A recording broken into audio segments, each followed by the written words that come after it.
Vous avez des difficultés à présenter votre opportunité d'affaires. Vous avez des difficultés à faire passer un message. Vous avez des difficultés à rassembler des gens afin de leur transmettre une information. Cette vidéo s'adresse à vous.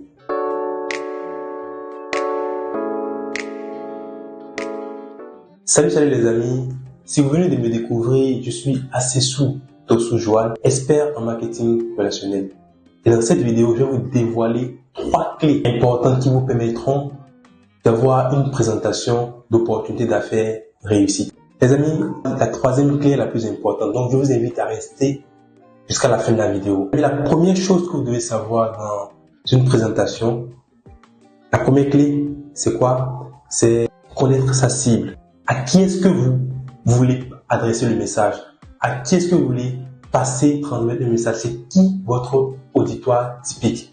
Parce que vous n'allez pas passer le même message si vous voulez parler à un étudiant, à un groupe d'étudiants, si vous voulez parler à un groupe de salariés, si vous voulez parler à un groupe de retraités, c'est pas la même communication qui se fera. Donc, avant toute présentation, faites-vous d'abord un avatar de votre cible, de la personne à qui vous voulez parler. Parce que dans la communication, la personne doit se sentir touchée. Parce que vos propos doivent avoir un impact sur elle, sur la personne, sur votre auditoire. Si vous ne connaissez pas votre cible, vous parlez comme ça, ça ne marchera pas. Donc, la première chose que vous devez faire, c'est de connaître votre cible. Savoir à qui vous voulez vous adresser. Est-ce que c'est un groupe d'étudiants? Est-ce que c'est à des femmes mariées? Ou bien est-ce que c'est à des femmes célibataires avec des enfants? Est-ce que c'est avec des retraités, des chômeurs? Donc la communication vous devez adapter votre communication en fonction de votre auditoire. C'est la première chose que vous devez faire.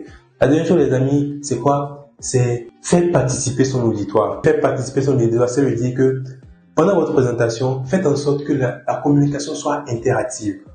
Au cours de la présentation, posez souvent des questions comme quoi: est-ce qu'il y a des gens ici qui aiment gagner de l'argent? Est-ce qu'il y a des gens ici qui ont déjà une source de revenus?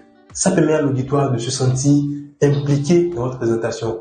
Donc, ils vont juste lever la main et vous pouvez inciter d'autres personnes à lever la main en offrant des cadeaux à ceux qui sont assez courageux pour prendre la parole, par exemple. Ça va inciter d'autres, ça va créer un système d'effervescence dans l'auditoire. Donc, tout le monde va vouloir parler, discuter. C'est vrai que c'est votre présentation, mais le fait que vous impliquez les autres se sentent aussi importants. Et donc, vous devez pouvoir rassembler tous les sens.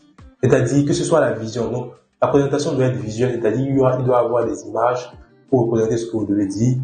La deuxième chose, ils vont vous écouter, bien évidemment. Ils vont toucher, par exemple, le produit. Ils vont sentir aussi une certaine émotion. Ils vont ressentir quelque chose, une certaine émotion. Il faut transmettre une émotion dans votre communication. La 3e clé qui est la plus importante, les amis, c'est le passage à l'action. Vous devez avoir impérativement, forcément, une phrase de passage à l'action. Après la présentation, généralement, les gens rentrent chez eux, oui, ils ont fini la présentation, oui, c'est fini. Ça ne doit pas se terminer comme ça. Dorénavant, après avoir regardé cette vidéo, à chaque fin de présentation, faites d'abord passer une liste pour que tout le monde puisse s'inscrire. Pendant que vous présentez, faites passer une liste pour que tout le monde puisse s'inscrire.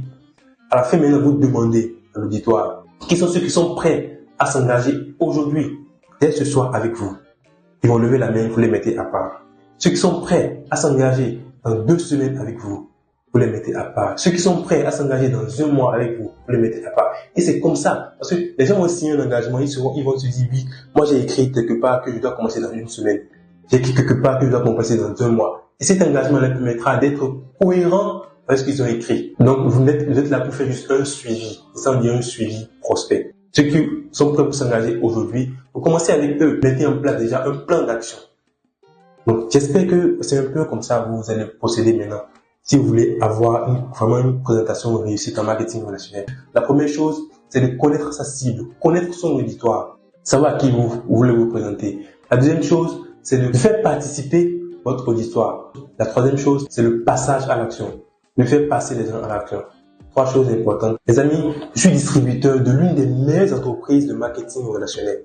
Alors, si cette entreprise vous intéresse, contactez-moi via les numéros qui sont affichés au-dessus de la vidéo. Merci beaucoup. Le meilleur reste à venir.